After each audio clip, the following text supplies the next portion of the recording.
Hello, everyone, and welcome to this Kling Chat seminar hosted by the Klingenstein Center for Independent and International School Leadership at Teachers College, Columbia University. I am Nicole Furlonge, Director of the Klingenstein Center. I am joined by Jessica May, the Center's Associate Director of Strategic Marketing and Communication, and our five educator leader panelists for this evening's conversation, Learning from Schools in Asia, Reopening. We thank you all for joining us today. We may have another panelist join us, but right now we have 4. So we'll start and hopefully she'll be able to join us later. Attendees, just to remind you, the chat feature is available for you as a back channel during the webinar, so please use that. And then also we invite you to use the Q&A feature to submit questions that you would like to have the panel answer. I now invite the panelists to introduce themselves with their name, title, and school, and a brief description of the situation at their school over the last few months regarding reopening. After the intros, the panelists will share specific challenges, lessons, and other insights that they would like to provide us with as we think here in the United States and in other places about reopening. And all both the needs that need to be met, but also the scenarios that we need to think about as we move towards that stage. So I thank you all for being here with us, and I turn it over to the panelists. And we'll start with, let's have Julia introduce first. Good morning, my name is Julia Nabholz, and I'm the Director of the Child Development Center here in Okinawa, Japan. I'm at a graduate university, the Okinawa Institute of Science and Technology, and we have a preschool program and a school-age after-school and full-day program. We have about 250 children that join us each day. I am a Klingenstein 2020 head of school cohort member. I was lucky enough to meet Nicole and Jessica and join my other cohorts in New York City just before the pandemic really kind of started to blow up. One of my cohorts who was on the last panel, Carrie, was kind of dealing with this situation in real time from overseas. So for me, that was really, wow, I was seeing what she was going through and expecting, okay, when I get back, I'm in Japan, so I'm probably closer to that than her. So that was really eye-opening experience for me. I never thought I would have to deal with anything like that. So Japan has been very lucky. We did have, some cases with the cruise ships and everything, but I'm on an island south of Japan, actually closer to China than Japan. We've had 142 cases, but no cases in like 26 days. And so, hi, I see a new panelist with a baby. So we've been open since a week now today. So, and we were closed for just a month. So that's the situation that we are in Okinawa, Japan today. So good to meet you. Thank you, Julia. John? Hi, good morning or good evening, everyone. My name is John Liu. I'm the Regional Coordinator for University Guidance for Chung and Yalhua International Schools. I believe I graduated Kling the 2 summers program in 2013 or 12. I don't recall. I'm sorry, everybody. So I'm currently located in Shanghai. So our school started reopening towards the end of April. Now, I believe, as Chris will share later, around April the 25th. It has been a phased reopening. And now, actually, on Monday, we will have now finally our reopen all the way down to our grade 1 and grade 2. So that's, it has, reopening has had a set of challenges and different things based on the different grade levels, but I'm sure we'll be able to address that later on, and it's good to see everybody again. Thanks. Kelli? Hi, my name is Kelli Sanchez. I am the Dean of Students at Keystone Academy in Beijing, China. But I am one of the people that is not in China right now, along with many of my colleagues, which has been one of the biggest challenges. We are welcoming the rest of our middle and high school on Monday. We've had just grade 9 students there for about 3 weeks, which has been, it's been nice to have just one grade level, and the phasing in has been really beneficial. Thank you, everybody, for tuning in.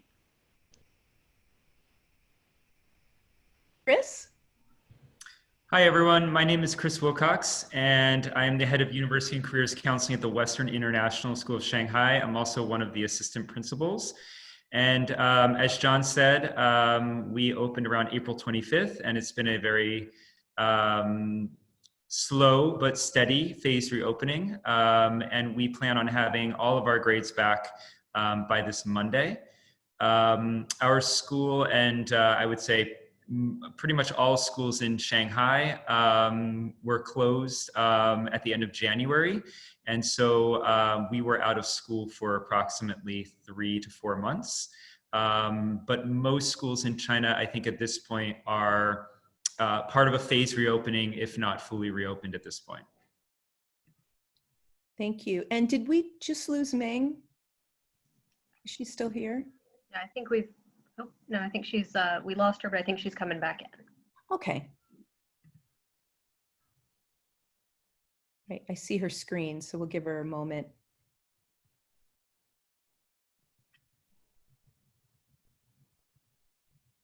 Okay, why don't we, while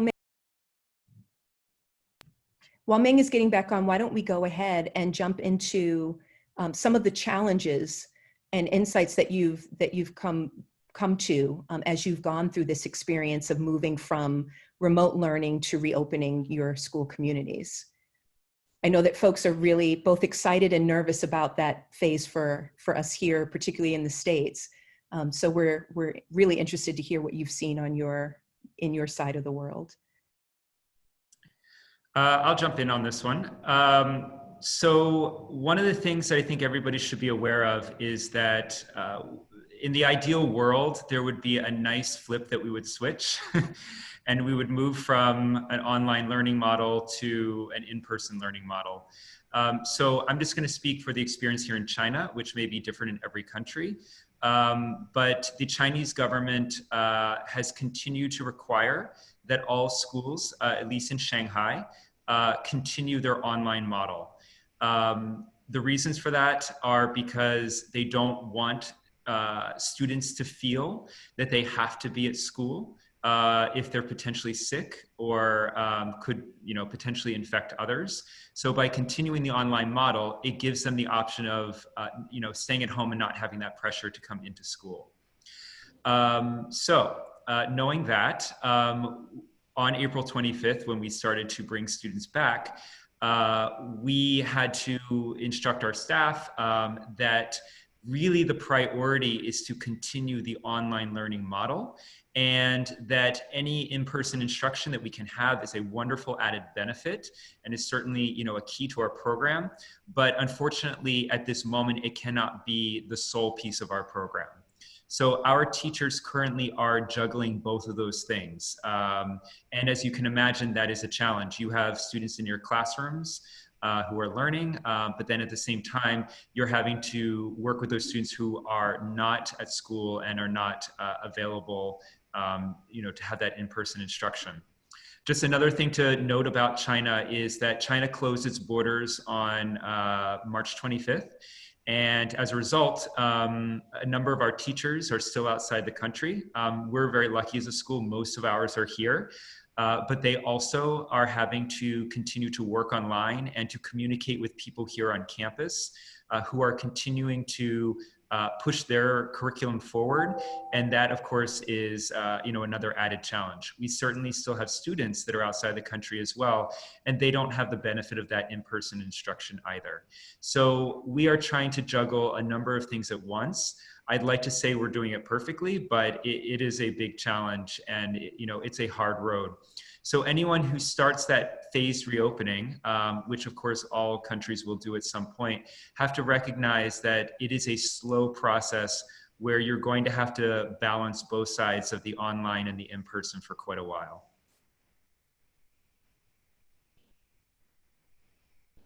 I would just say, we have several teachers who are high risk. They're pregnant or they have asthma issues and they're still very scared to come back to work. So I think having like a flexible model for work is very important, because just like we don't want to pressure the the children to come in when they're sick. We also don't want staff to come in feeling a lot of anxiety and things. But I think managing expectations is, of course, always important. But right now, it's extremely important. And I find like that's kind of the challenge, because people are anxious and they want to know what the rules are and what the guidelines are. And even though we haven't had any cases and it looks very positive where we are, I mean, we just keep telling our staff, like, we're still social distancing, we're still not mixing groups, don't enter anybody else's classroom.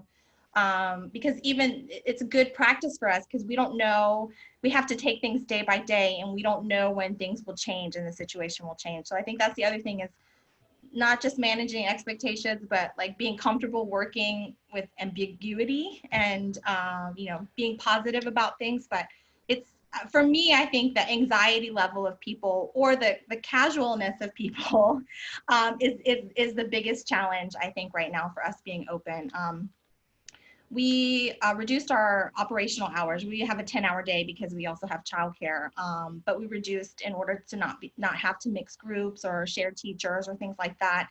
When a teacher calls in, we don't put a substitute in there who floats around in all these rooms. So all these kind of little operational things make a big impact to your daily operation. So you really have to think about all these kind of little things and where the lines are going to be, because people want to know those lines when they come back to work, not just the parents. So it's really important that those lines are clear for them. I want to press pause here to give Meng a chance to introduce herself, but to come back to this thread around managing expectations and thinking about how you provided clarity for your communities, even in moments of high uncertainty and ambiguity. So Meng, could we just hear your brief introduction, then we'll pick up the thread. Oh, I don't think we're going to hear Meng's introduction right now. So I think it's frozen. So Kelli, why don't we continue? Because you looked like you were going to jump in. Yeah, I was going to say yes to everything that Chris and Julia just mentioned, and that flexibility has been so key. As far as the regulations and the expectations, some of the directives that we've been getting from the government are even changing. And so then we have to sort of change what we do. We've been collaborating with other schools in our area, which has been really helpful. Sharing resources and just being completely open. That has been, I feel like that's one of the greatest things to come out of this, is that collaboration with other schools. But actually what I was going to say before I heard Julia and Chris is, thinking about the social emotional health of the students coming back. So I'm the dean of students at our school, and we're thinking about, okay, what have they been through for the last 4 or 5 months? We have to we've got to go back to building those relationships in the classroom without many of the mechanisms that we usually use to do that, like those big community events or the touchy-feely games and things like that. So just starting to be creative about how we rebuild those relationships and perhaps address things like it's been stressful on parents, kids, teachers, everybody's been through a lot. So just thinking about how you all come back from that without some of the ways that we might normally think of doing that.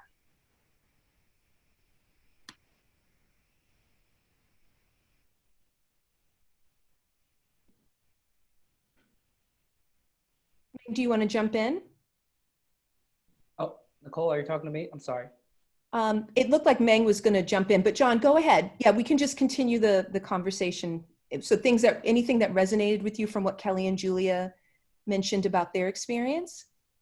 Yes, definitely. I think I echo all of those different things to consider. I just wanted to add some other things to consider as well, even simple things like scheduling and lunch. So because of government regulations, your lunches are going to be different. So our lunches went from 2 periods to now almost 3.5 hours, because we have to stagger everyone in. And then how are you going to manage then also the actual expectations of the student to keep them socially distanced and safe when they're doing their break times. And as Kelli was saying, the government regulations change for us. We're driven by government regulations. So, it's also what we have in place this week, literally in the beginning of the week, can be a change at the end of the week. So that communication in all places was really important. One other thing I wanted to add, I think Chris was sharing that he was very fortunate that 90% of his staff are back in the country. Ours are not. And there is some issues of staff morale because the teachers that are on campus, sometimes they're pulling double duty just because, for example, even we're doing a Zoom classroom, you still need a teacher physically there to also help with the learning and so forth. And it does become tiring. So for our school leaders to keep that in mind, different ways to make the schedule flexible, even when teachers are on campus, and expressing to them in an effective way of everyone is sacrificing a little bit and really keeping that cohesion together. Because sometimes it could be possible that if you don't manage it, the teachers that you have on campus, they could be beginning to kind of have negative emotions towards the teachers that may be off campus. So just keeping some of those aspects in mind as well. We have a question from one of the attendees. Giselle asks, how have you navigated specific return to work policies around faculty needing to stay at home? And this is resonant with John, some of what you were saying, but specific ideas around childcare, needing to take care of a family member, those sorts of details. How have you managed that in your community? So for us, I would say that first of all, our school has been, I think, has really helped support our teachers who have children in offering opportunities for childcare. And when I say that, it's not that the school's formally doing it, but it's community members who are volunteering to help out and make sure that the children are taken care of. So hopefully, in everybody's communities, there will be those individuals that would step up and try to support those who need to go back to school. Now, again, our school is about to fully reopen. So that is, that piece is about to, fade away. So I feel that it successfully ran for a month.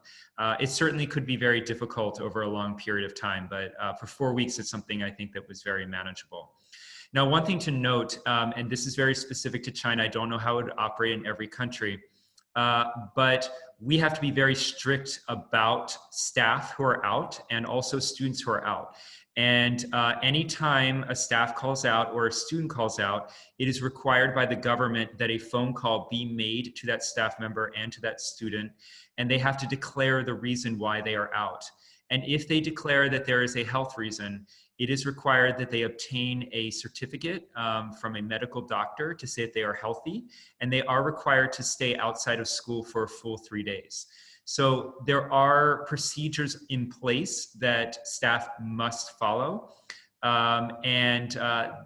of course would want to have conversations with our principals or our director if there were outstanding issues, and to ensure that if they can't be at school, that it's very clear to everyone why that reason is, and making sure that they can successfully return. So for us, we've had really strict policies university-wide about exclusion. So if you've had any COVID symptom, you were excluded for 2 weeks. And anyone in your household who had a COVID symptom, excluded for 2 weeks. So for us, we were on a shoestring staff, because if your child got a fever, you couldn't come to work for 2 weeks. So again, we had to be very kind of flexible and manage the best that we could. Somehow we survived. We had five teachers pop up pregnant, all due in the fall. None of them wanted to come to work during the pandemic, so they all stayed home.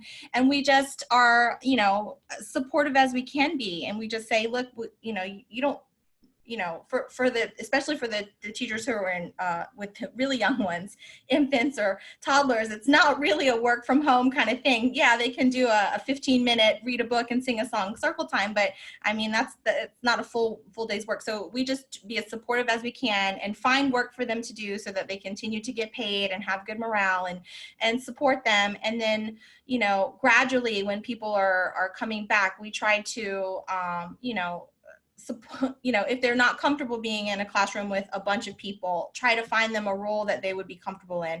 But of course, there's only so much of that you can do, right? I mean, you can't have everybody, organizing the back closet by themselves or picking up books and making videos all day. So it's really, again, about managing expectations and being as supportive as possible, but also to some degree, you have to manage by exception, but it's, of course, that makes a lot more work for the people who have to manage. So it's definitely a tough balance. But for us, we've had a really strict 2-week quarantine policy, which means that the kids also were quarantined for 2 weeks.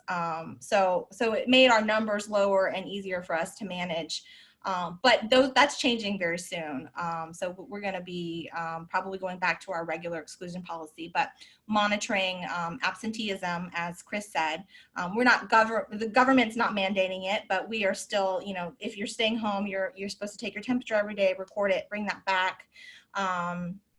And then for some cases have a consultation with a doctor to come back if necessary. But I would say that has been a really sore point for parents, for us, because one of the Ministry of Health, Labor and Welfare laws here in Japan said that if you had any respiratory symptom, you couldn't come to school. And, as you know, a cough can last a month, right? And so while we were still operating, we made an exception to say, if you have a doctor's note that says you have an allergy or something that's not contagious, you could come back. But parents were feeling anxious about having to go to the doctor around sick people. So that was, I would say, really hard for us to manage both, like, okay, well, you get to come to school, but you have to get this doctor's note, and then people didn't want to go get the doctor's note. So there's going to be a lot of this, difference in thinking and what's appropriate and what's not appropriate.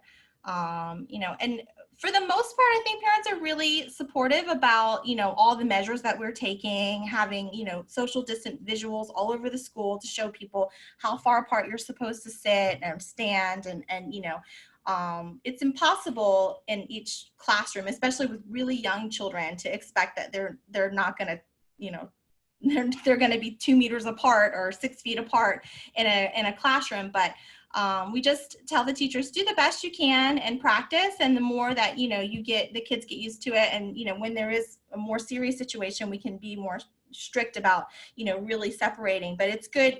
It's good practice all the time to just kind of remind kids and, of course, keep up with the hand washing policy and all those things. But I just wanted to tag on real quick to something Julia said. Because sometimes it's hard, right, for all of us to understand the various perspectives. So one thing I think to emphasize is that in China right now, things are almost 100% back to normal. So for us, we're not having this issue of people feeling truly uncomfortable to come back to work. For us, restaurants, bars, everything's open.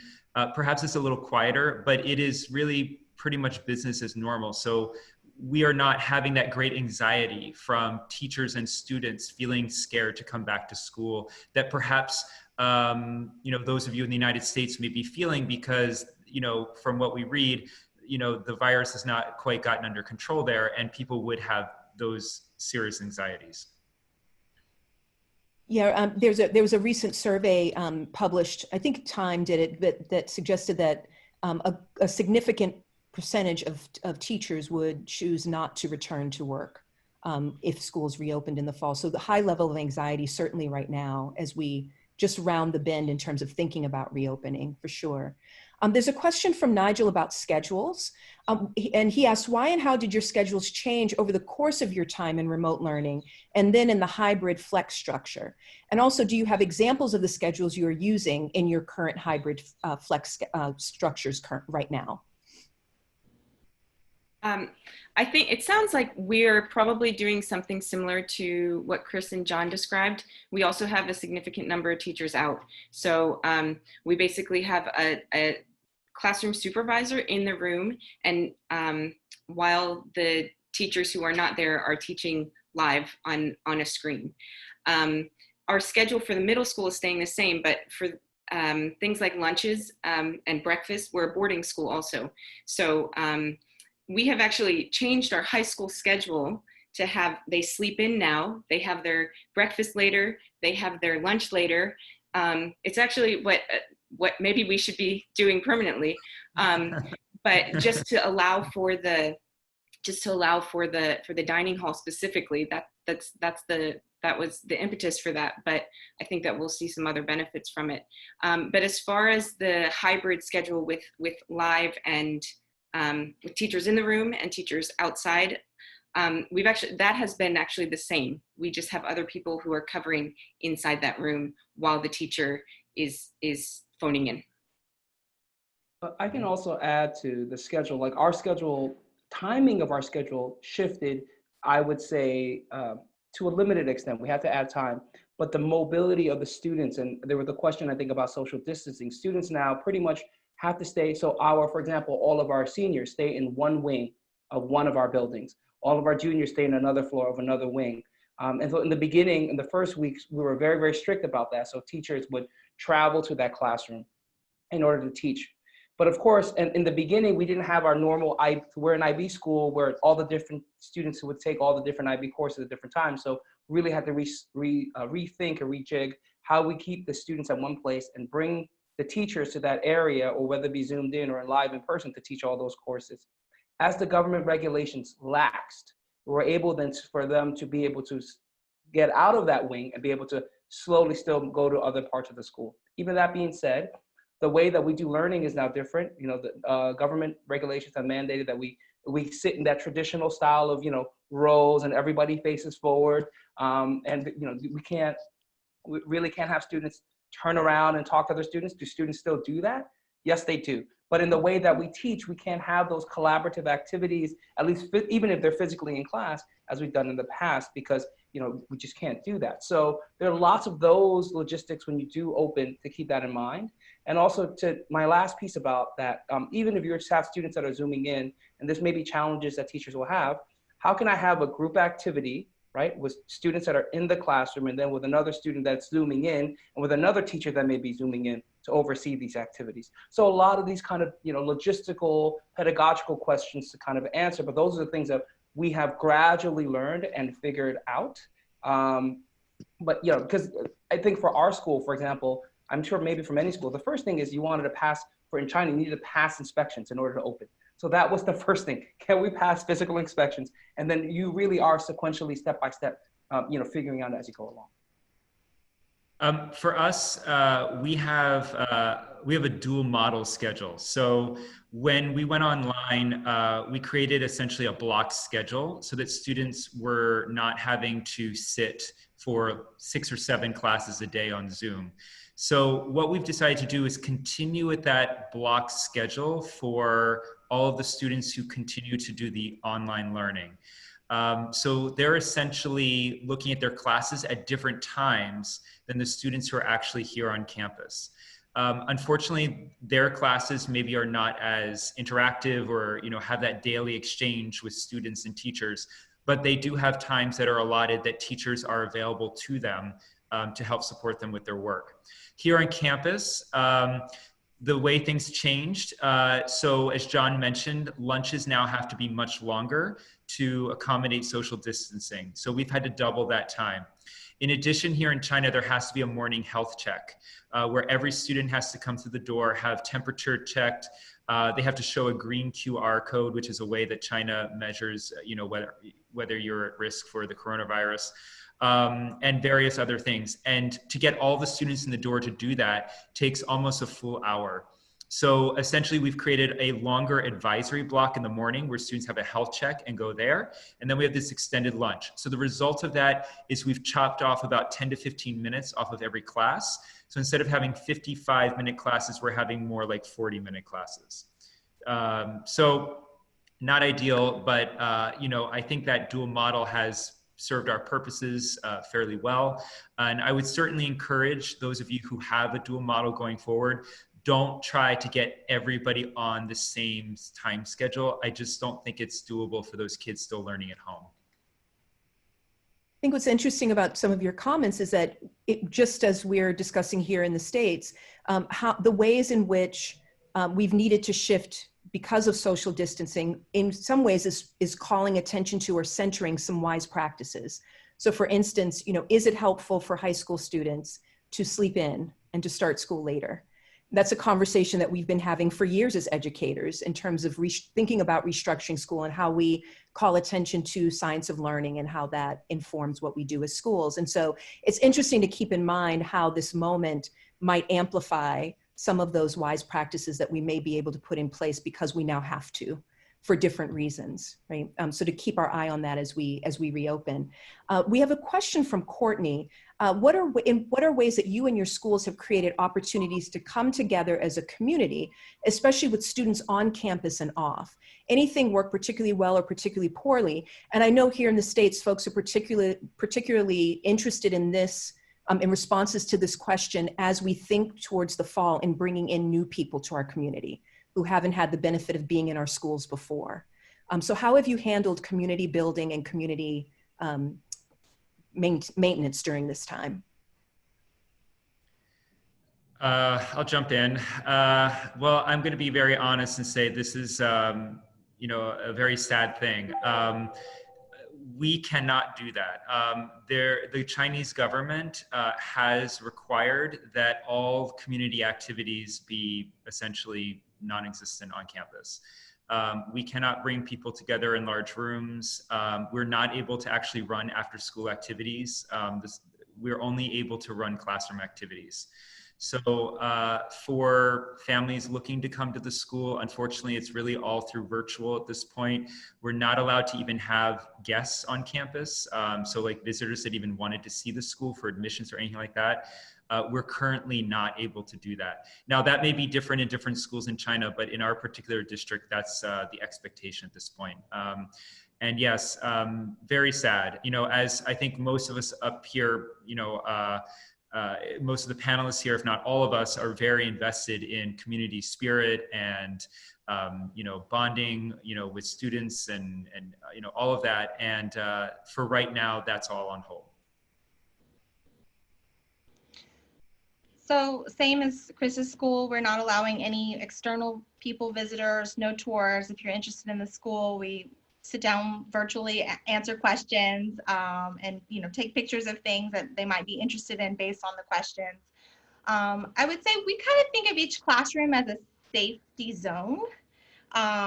We just try to limit contact as much as possible. So if within one room, we encourage that group of people to build community and I wouldn't say like have events, but it's like phasing things and taking things a day at a time. So I certainly don't encourage teachers to go in classrooms that aren't their classrooms because we're trying to limit contact, and that's very, very important to the phase of coming back to work that we're in now.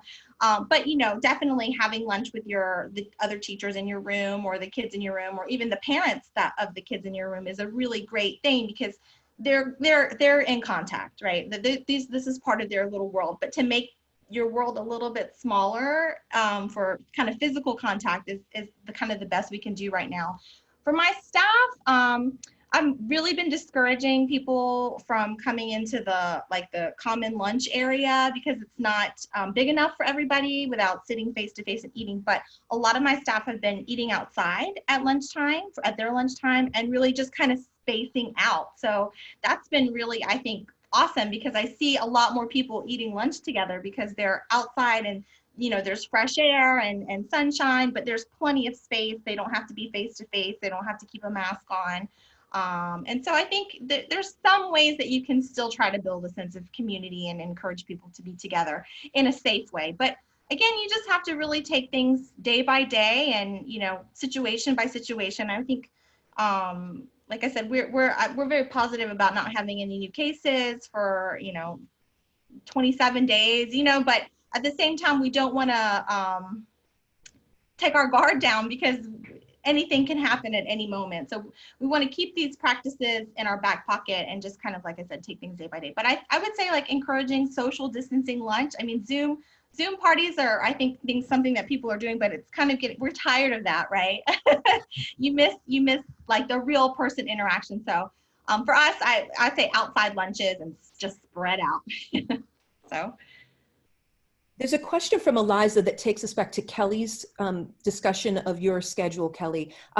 Eliza says she would love to hear more about the structure that you were describing, a teacher at home teaching virtually, students in the classroom and at home engaging with that teacher, and another teacher in the classroom supporting the in-person learners. And she's asking, did she understand that correctly? And also, could you share more about how that is working and the role of the teacher, specifically who is the person in the class? So the presence in the class. Yeah. Sure. John mentioned staff morale, and we have a lot of people on campus who are doing many extra things that they have never done before. And so it was important to us that while we know that those people who are on campus can help and will help, that they're not becoming the teacher in that classroom. So, for example, I teach a grade 7 English class. When my students come back to campus on Monday, the person in the classroom has 3 main responsibilities. It's safety, so they'll be taking, if it's a period where we have to do the temperature check, they do, or if there's a fever, someone isn't feeling well. So safety, technology, making sure that that I'm up on the screen, that all of the kids are there and their computers are working, and then engagement. So making sure that the kids are actually engaging in what I'm asking them to do. It's not a case where I'm going to call that teacher and say, okay, here's my plan, so you run it. It will still be me very much running the classroom. And we were just saying that we have to change some of the activities and the things that we're doing. If you're used to doing a lot of group work, that's going to have to look different. So some of that is actually still going to remain online, because that's what I'm doing now, and we can go into a breakout room and all of that. So it's just really a matter that the person that is in the room has those 3 main things. It's health and safety. What did I say? Health and safety, technology, and engagement.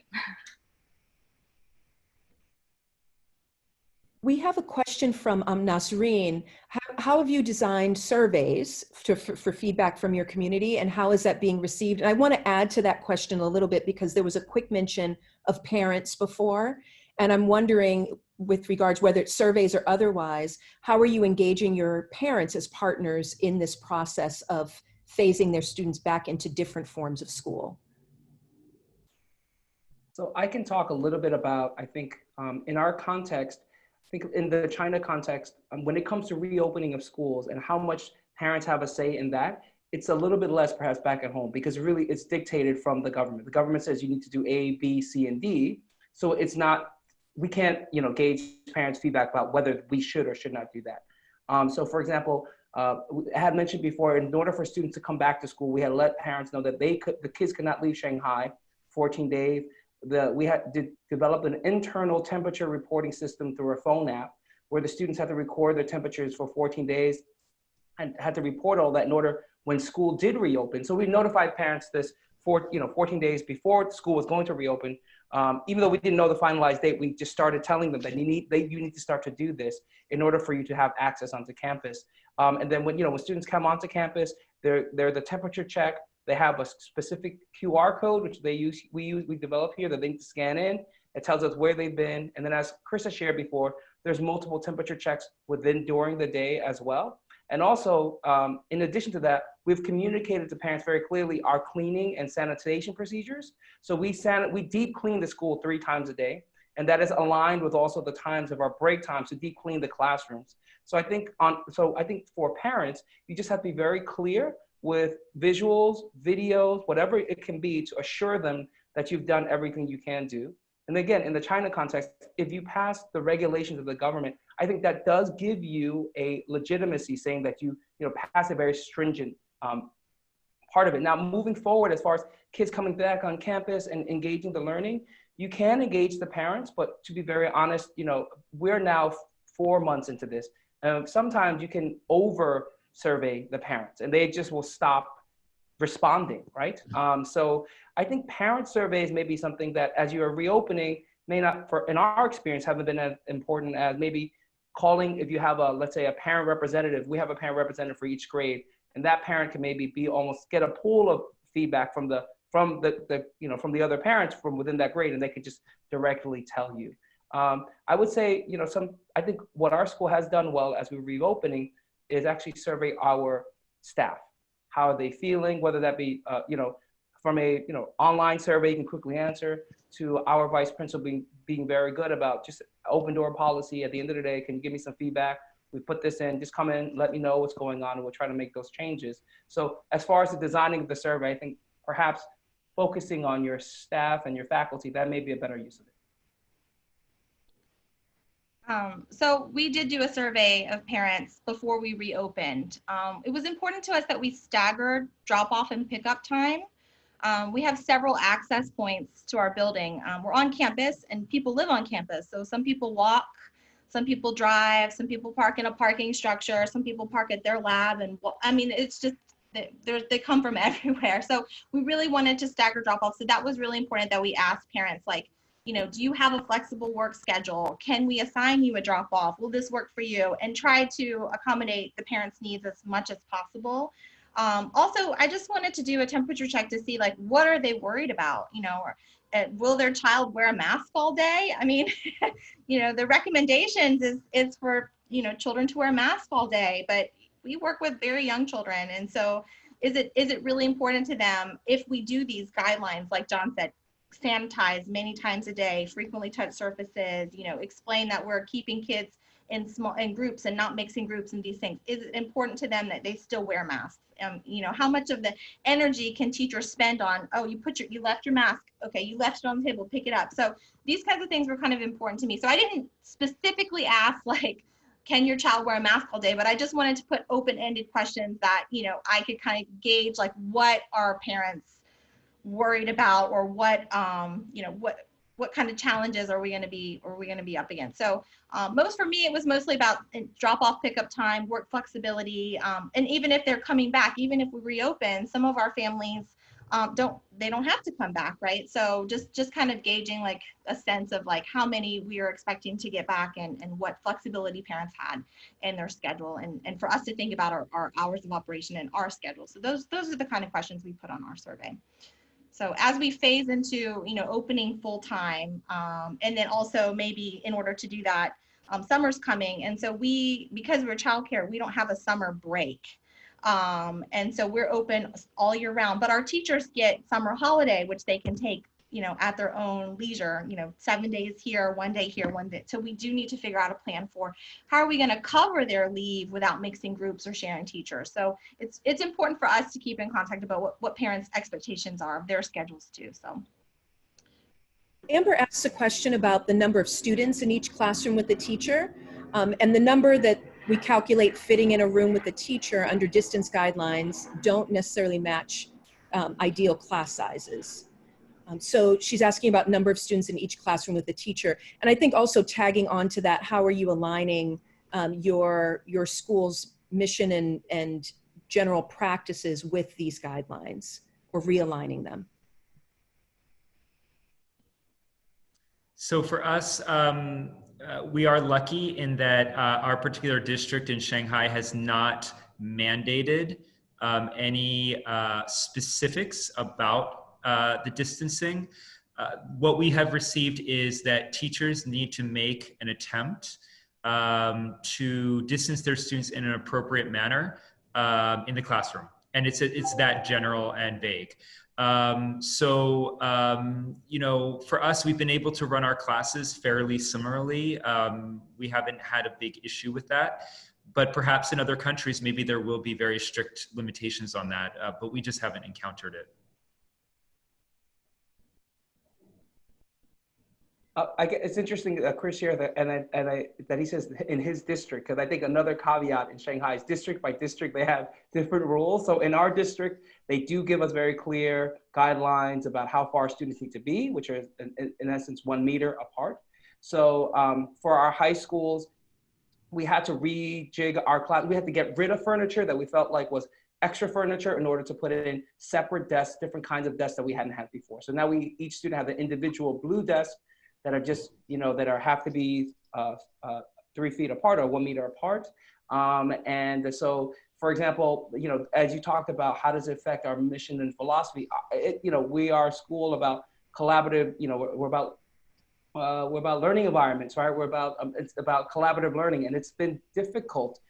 I'll be very honest, some of that we just could not, at this moment, we could not do that with the regulations that the government shared with us. And I think our community understands that it's not ideal, but you have to follow the rules here, because I think for us, the fear is if they come in and you're not following regulations, then they're going to have to say, well, you're going to have to close in order to follow these regulations. So those are the things that, as you know, from area to area is quite different. And I think as mentioned before, we are all, as Shanghai has opened more and more, the regulations have become more lax. So, so for us though, I think having the tight regulations in the beginning though does give our school leadership a framework of if there is a second wave that comes again, there is a roadmap, at least we believe, for the city of what they're going to do.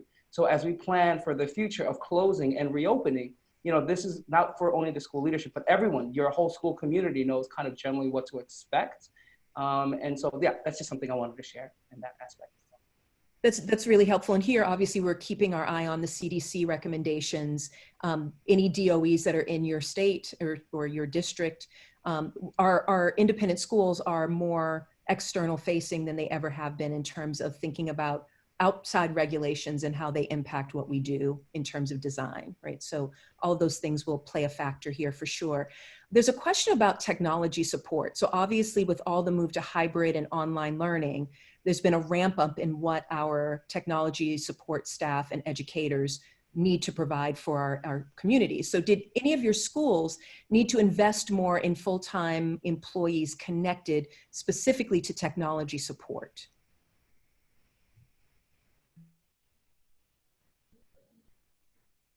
We had nodding. You did.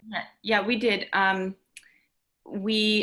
guess you could say we had someone that we generally used as a consultant previously, and he came on and is basically working full-time consulting with us now. We've used a few outside like a communications firm to produce some of our materials. That sometimes we would do that internally, but just with everything else going on, we've kind of looked at some of those some of the other resources.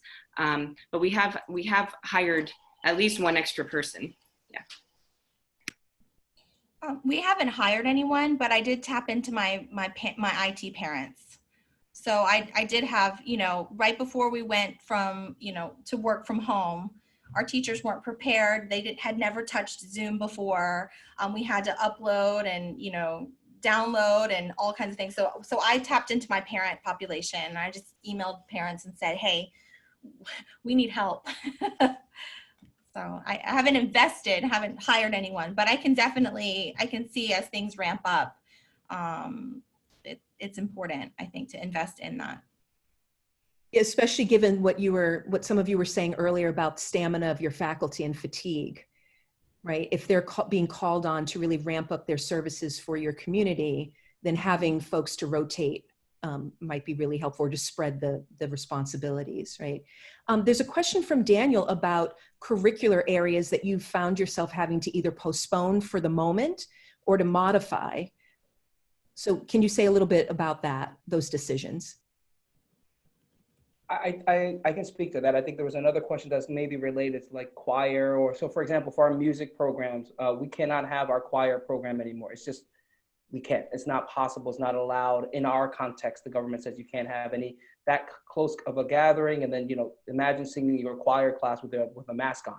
So we had to make modifications to that. So instead of that, we have to look at other curricular learning areas in music that they can do, maybe moving more towards composing, but different aspects in which you could not have traditionally within your curriculum anymore. So our teachers have to modify some things like that. For sports, for example, we cannot use our gym, but we can use outdoor facilities. So we had to really modify what kind of sports will we usually be teaching during our PE lessons at that time. And then so moving that around as well. So there definitely has been modifications.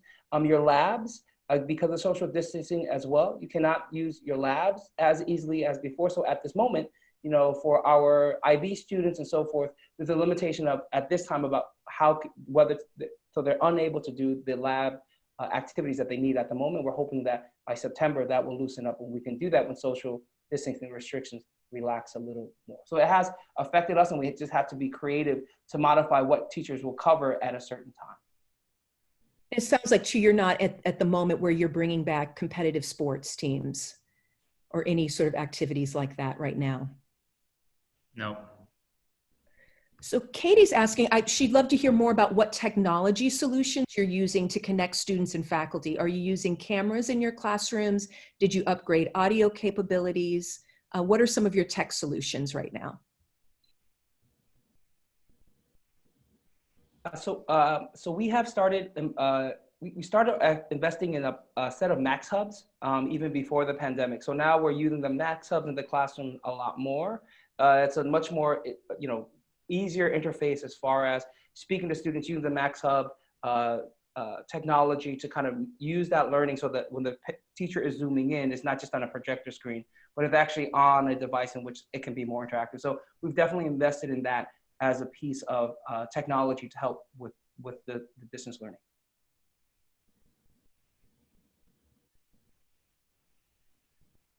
Madeline has a follow-up question. They ask, as a follow-up to schedule questions, did or do any of your schools use a model where students spend a few days on campus and a few days off campus learning a week? So is there any moment, you talked about rotating teachers, is there any model that you're using or that you're seeing in your area where schools are rotating groups of students who are coming on campus at different moments? No, I don't think that's a model here in China. I have heard other countries are utilizing that, but for us, it's more of just a phased reopening in China. Yeah, it is something that folks are thinking about as a scenario here in the States, for sure. But that's something Denmark might be a good place to look to as a place that's playing with that model. There's a question about just morning procedures. And this actually goes to one question that was on the Q&A earlier, particularly with young kids and how you reinforce distancing and having them follow procedures without really scaring them about being in school, right? But what are your morning procedures? What do they look like in terms of sanitation, hand sanitizers, facial protection? How does that feel and what does that look like in your schools right now? So at our school, we have a very large, I'm going to describe it this way. We have a very large checkpoint that students have to pass when they exit the buses or are dropped off. To help out with the distancing, we have created, so we are the WIS Tigers. So we have created tiger paw prints that are well distanced. So all of our students, line up on those paw prints. And so hopefully that's a little bit more of a welcoming way of, welcoming the students into the school. Once they hit that checkpoint, there is an infrared temperature reader that would take every child's temperature. They will then have to hand sanitize. They will have to show their school ID. They'll have to show that green QR code. Now, for our younger students with that QR code, we are still in the process of debating about how that works and whether they have to do it. So that's still being sorted out. But, I think that just having friendly faces, all those wonderful early years and primary school teachers who are in that line and just helping them along the way. And we've actually started a buddy system with older students who can help the younger students off the bus. I think just that community spirit can be very helpful. But sure, I think it's very daunting for students to be greeted by a checkpoint upon entering your new school, yes. Chris, you really call attention to the importance of our leveraging what makes our communities special to begin with, right? That we have those seats, so how do we leverage them to get us through this moment, even though it's a very abnormal moment for us, right? For sure. I'm curious, there are a couple of more questions in the queue. Charlotte asks about, she's seen a few roadmaps for reopening for schools. These have been tremendously helpful, and she's wondering if you have any documents like this that you're willing to share. So I can say for Charlotte, part of what we're doing is as part of these Kling Chat webinars and sessions is to create resources off of these live conversations. So you will be seeing published materials on our Klingenstein Center site soon that will help answer that question and provide some different roadmaps for you. And obviously we have to keep in mind that our context is different, but there are resonances throughout.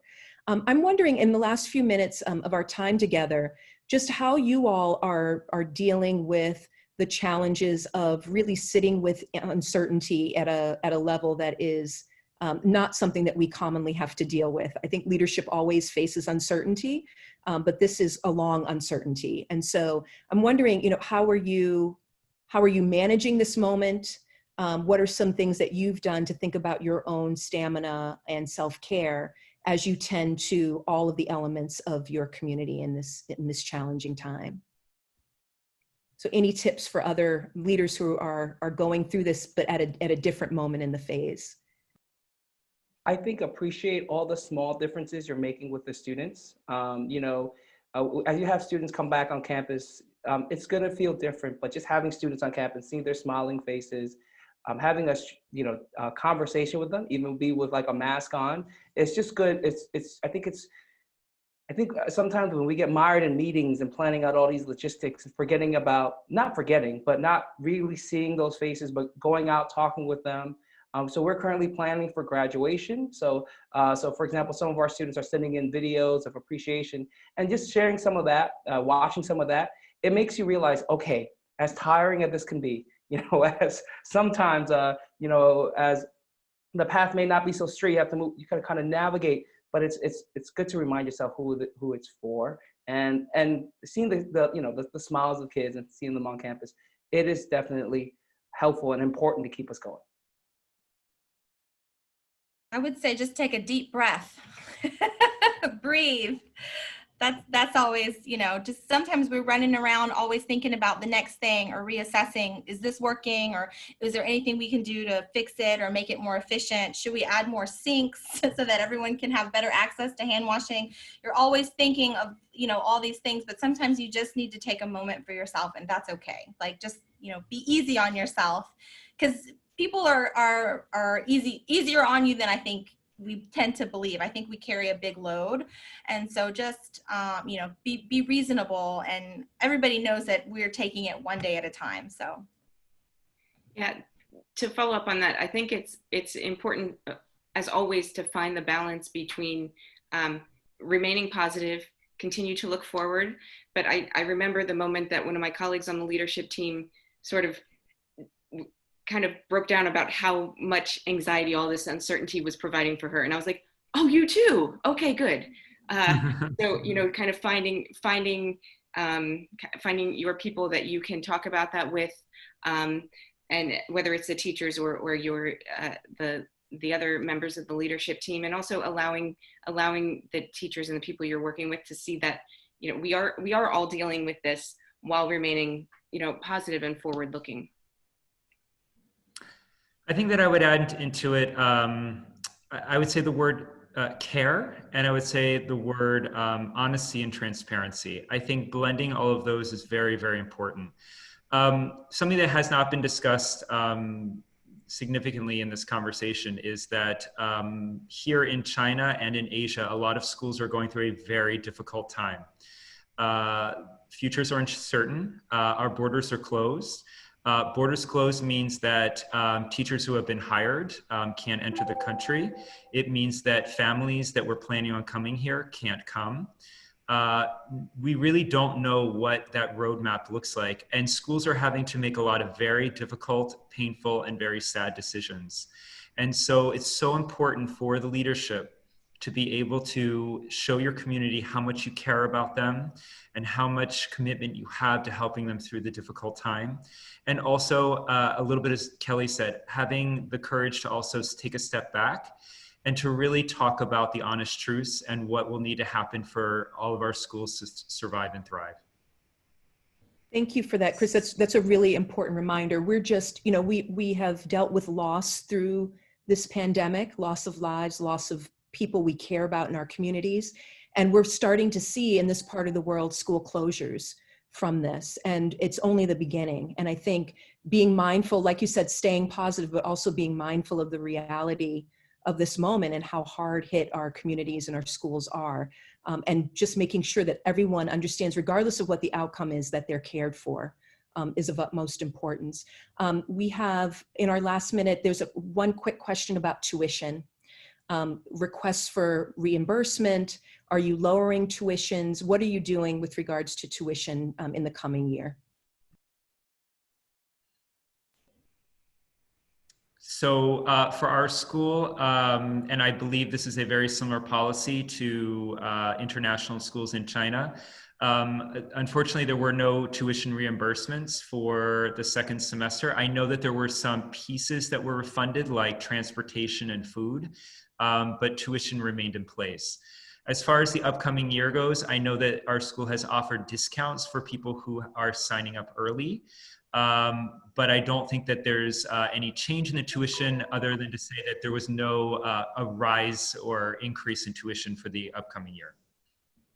So we, so for what we, for our school, especially, we gave the parents a choice to, if they wanted to withdraw for this semester, that is fine. But for the semester, for withdraw the tuition for this semester, that's fine. Or we can carry the tuition for this semester into next semester.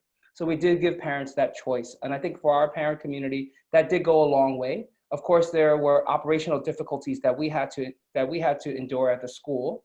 But I think it was an understanding, because many of our parents, especially our parents who were in, early childhood education with play-based, it was at the time of e-learning, it just did not make sense for them to continue in that way.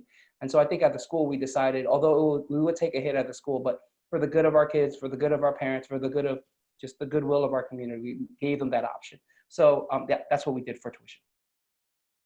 Thank you for that. And we're at the end of our time tonight, so we're going to press pause on this conversation, but I know it's one that will resonate throughout our communities from day to day. I want to thank you panelists, for this robust conversation. You've given us a lot to think about as we plan and design to meet both scenario constraints and community needs in reopening our schools.